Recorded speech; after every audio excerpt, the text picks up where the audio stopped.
Hello, কেমন আছেন আপনারা? আশা করি সবাই ভালো আছেন। ভালো থাকুন, সুস্থ থাকুন, এটাই ঠাকুরের কাছে প্রার্থনা করি। আজকে রান্না করে চলে আসলাম। আজকে চিংড়ি মাছ দিয়ে লাউ দিয়ে রান্না হবে। আপনারা পাশে থাকবেন। তার জন্য নিয়েছি এখানে চিংড়ি মাছ কেটে নিয়েছি, লাউ কেটে নিয়েছি, লঙ্কা বাটা, ধনিয়ার পেঁয়াজ বেটে নিয়েছি। আপনারা পাশে থাকুন। চিংড়ি করার জন্য এখানে কড়াইয়ে তেল দিয়ে দিলাম। এখন চিংড়ি মাছগুলো ভেজে নেব।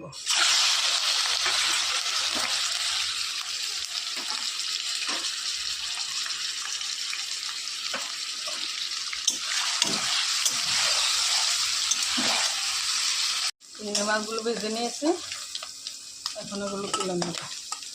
দেখুন চিংড়ি মাছ থেকে কত তেল বেরিয়েছে।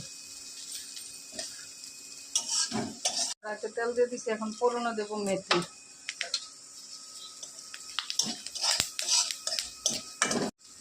এখন সবজিটা লাউটাকে কেটে রেখেছিলাম, এটা দিয়ে দিলাম।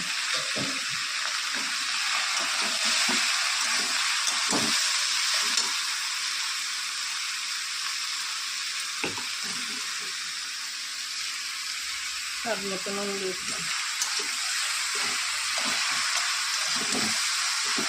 এখন লঙ্কা বাটাটাও দিয়ে দেবো। লাউ তো লঙ্কা বেশি দিতে হয় না, বেশি দিলে লাউ ঝাল হয়ে যায়। যার যার পছন্দ মতো দেবেন।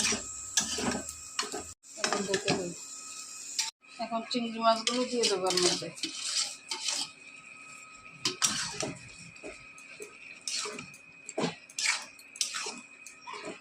চিংড়ি মাছের সবজিটা হয়ে গেছে। এখন ওর মধ্যে ধনিয়া পেঁয়াজ বেটে রেখেছিলাম, ওইটা দিয়ে দিলাম।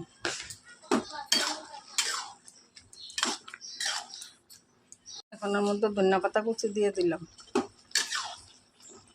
তরকারিটা হয়ে গেছে, সবজিটা এখন নামিয়ে নেব। সবজিটা হয়ে গেছে, এখন নামিয়ে নেব। আপনারা চিংড়ি মাছ দিয়ে এভাবে বানাবেন, খাবেন, কমেন্ট করে বলবেন কেমন হয়েছে।